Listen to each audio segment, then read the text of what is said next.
ça se passe par là.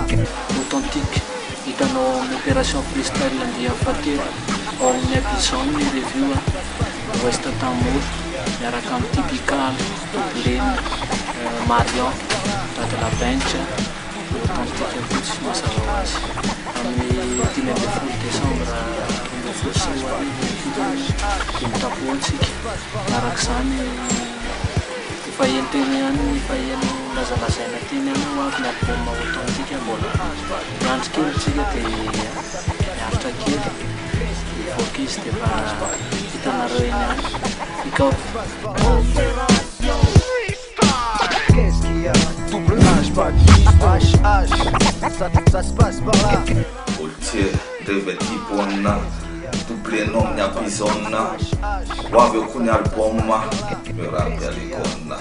Opération freestyle round 3 Abidjan, Doublena, 10 décembre.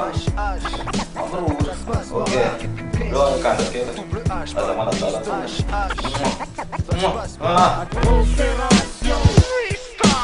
Qu'est-ce qu'il y a?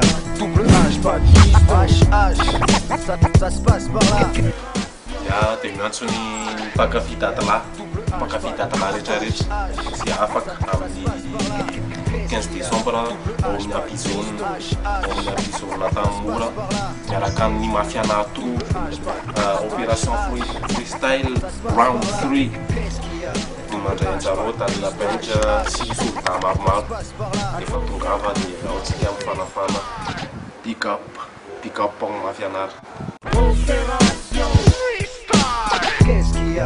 Double H, pas de ça se passe par là.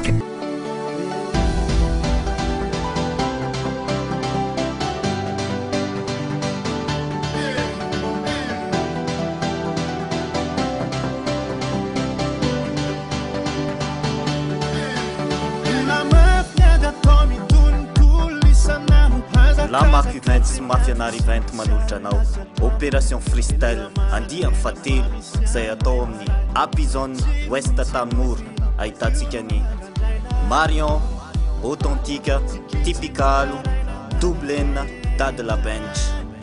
Ny sabotsy fa 10 volana Desambra manomboka mirora tolakandro.